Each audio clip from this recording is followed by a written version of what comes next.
চট্টগ্রাম বন্দরে new mooring container terminal অবশেষে বিতর্কিত অপারেটর সাইফ পাওয়ার টেক মুক্ত হচ্ছে। এখন থেকে আগামী 6 মাস বহুল আলোচিত এনসিটি টার্মিনাল বন্দর কর্তৃপক্ষ নিজেরাই পরিচালনার সিদ্ধান্ত নিয়েছে।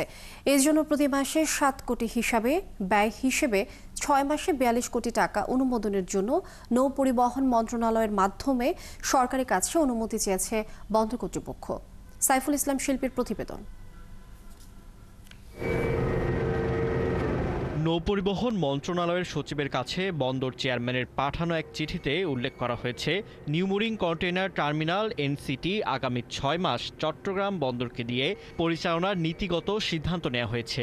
আর এই টার্মিনাল পরিচালনার জন্য প্রতি মাসে 7 কোটি হিসাবে 6 মাসের জন্য 42 কোটি টাকা খরচের অনুমতি নিতেই লেখা হয়েছে এই চিঠি।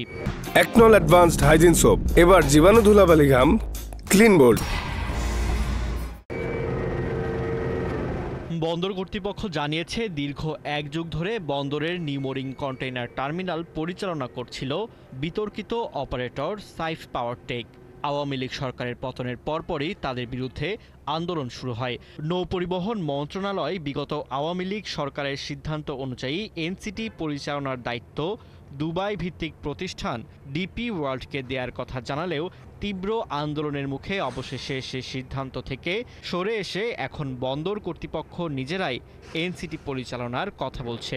এ বছরের 6 জুলাই সাইফ পাওয়ার টেকের চুক্তির মেয়াদ শেষ হচ্ছে। বিদেশি কোম্পানিকে দেওয়ার আগেই যদি চট্টগ্রাম বন্দর কর্তৃপক্ষ এটাকে সুচারুভাবে পরিচালনা করতে পারে, সেই ক্ষেত্রে একটা প্রমাণস্বরূপ দাঁড়ায় যে ইয়েস, চট্টগ্রাম বন্দর ইজ ক্যাপেবল।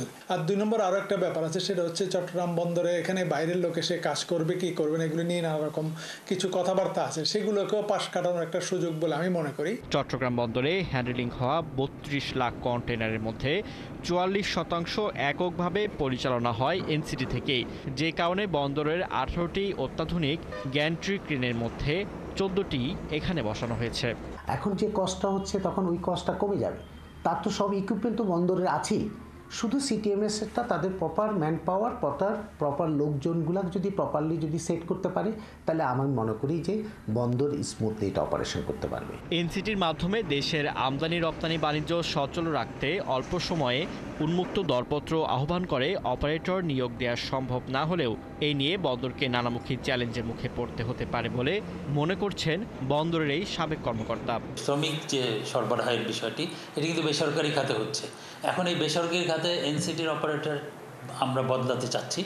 এখন চট্টগ্রাম বন্দর এই কাজটি নিজে করতে পারবে কি পারবে না, এটি তার সক্ষমতার বিষয়, কারণ এই কাজের অভিজ্ঞতা 17 বছর ধরে নেই। ব্যবসায়িক পয়েন্ট অফ ভিউ থেকে আমরা কিন্তু চাবো যে যাতে আমাদের পণ্য সময় মতো হয়, এই নতুন পরীক্ষা নিরীক্ষার জন্য যাতে কোনোভাবে বাধাগ্রস্ত না হয়। 570 কোটি টাকা খরচ করে 1000 মিটার দৈর্ঘ্যের এই নিউ মোরিং কন্টেইনার টার্মিনালের নির্মাণ কাজ 2007 সালে শেষ হলেও নানামুখী জটিলতায় 3 বছর এখানে অপারেটর নিয়োগ দেওয়া যায়নি। পরবর্তীতে অপারেটরের দায়িত্ব পায় সাইফ পাওয়ার টেক।